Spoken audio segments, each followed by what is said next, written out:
ఈ వీడియో ఆడవాళ్ళకి కాదు, ఎవరైనా లేడీస్ చూస్తుంటే దయచేసి స్కిప్ చేసేయండి. నేను మా ఫ్రెండ్ నాకు ఇన్స్టాగ్రామ్లో ఒక వీడియో షేర్ చేసి, చూడు మీ వాడు ఏం చేశాడో గ్రేట్ అని చెప్తావు కదా అని. నేను అడిగిన ఫస్ట్ క్వశ్చన్, నువ్వు నేను ఎలాంటి తప్పు చేయలేదా అని. ఉదయ్ కృష్ణారెడ్డి ఐపీఎస్ అనే అతను ఒక చిన్న ఊరు నుండి వచ్చి ఒక కానిస్టేబుల్ జాబ్ సంపాదించి దానికి రిజైన్ చేసేసి 5 years కష్టపడి ఐపీఎస్ అయ్యారు. ఇప్పుడు తన మీద పడింది ఒక చిన్న ఎలిగేషన్ మాత్రం, ఇంకా రుజువు కూడా అవ్వలేదు. కానీ మనందరం తిట్టడం స్టార్ట్ చేసేసాం. తిడుతున్న వాళ్ళలో ఎక్కువ శాతం మగవాళ్లే.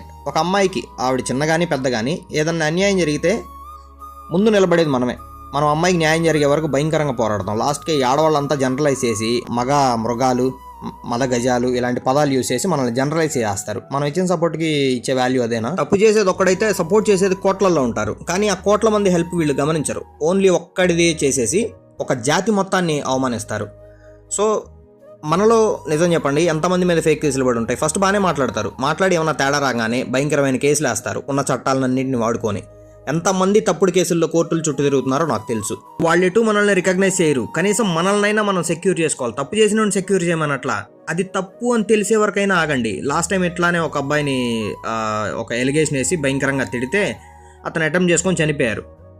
అతని ప్రాణాన్ని తీసుకురాగలమా? తర్వాత కోర్టు అతను ఏ తప్పు చేయలేదు, ఈ అమ్మాయి తప్పుడు కేసు వేసింది అని. ఇట్లా చాలా ఉన్నాయి. ఇప్పుడు కృష్ణారెడ్డి గారు కూడా, ఆయన తప్పు చేశాడో లేదో సెకండరీ, అది తీసి పక్కన పెడదాం. ఆయన హాస్పిటల్లో అయితే ఉన్నారు. 24 hours వరకు ఏం చెప్పలేమన్నారు.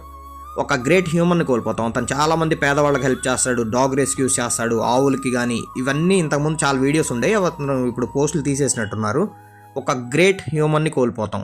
తప్పు చేశాడని తెలిసిన తర్వాత చట్టమే చూసుకుంటుంది. మనం అప్పటిదాకా వెయిట్ చేద్దాం.